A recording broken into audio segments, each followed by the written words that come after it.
Hi, it's Dennis Daly. Thanks for joining me as we continue a trip on Amtrak from Palm Springs to St. Louis. You greet the morning in San Antonio, and saying hello is a big tower. It's a remnant from the 1968 World's Fair. It's an observation deck now. The fair was called the Hemisphere.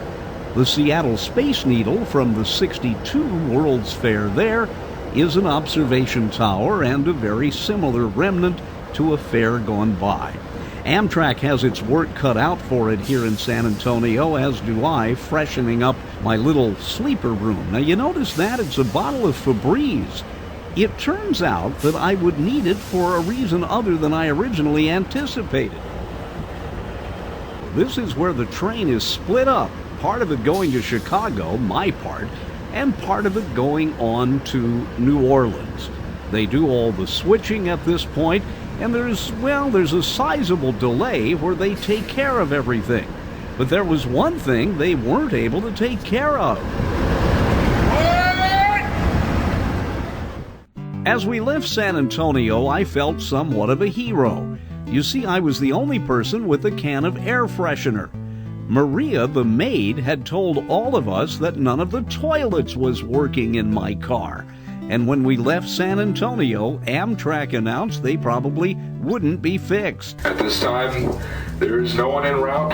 We'll be able to fix them, so I appreciate your cooperation and help with the situation. Thank you. I may have made the train car smell better, but I still had to walk up and down steps and go to another car whenever I needed to use the restroom.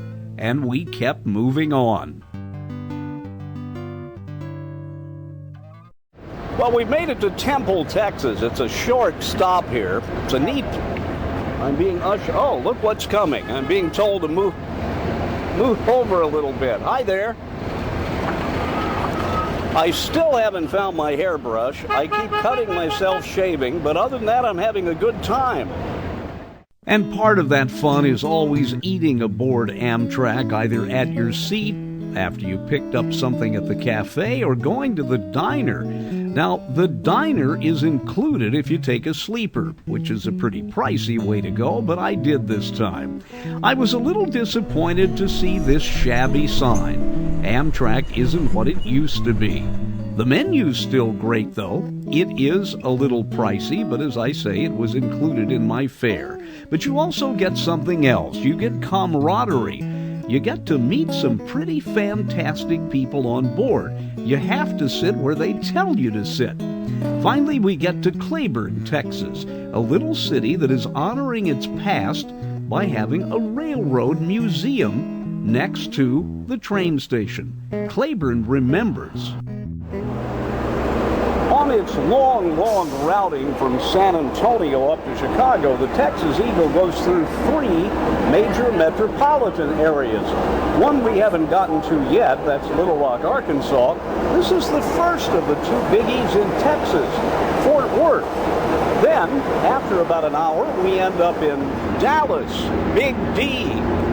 And this is a busy type of station here. The Trinity Railway Express comes through here, the light rail downtown, and we are only about 2.5 blocks from a very special place.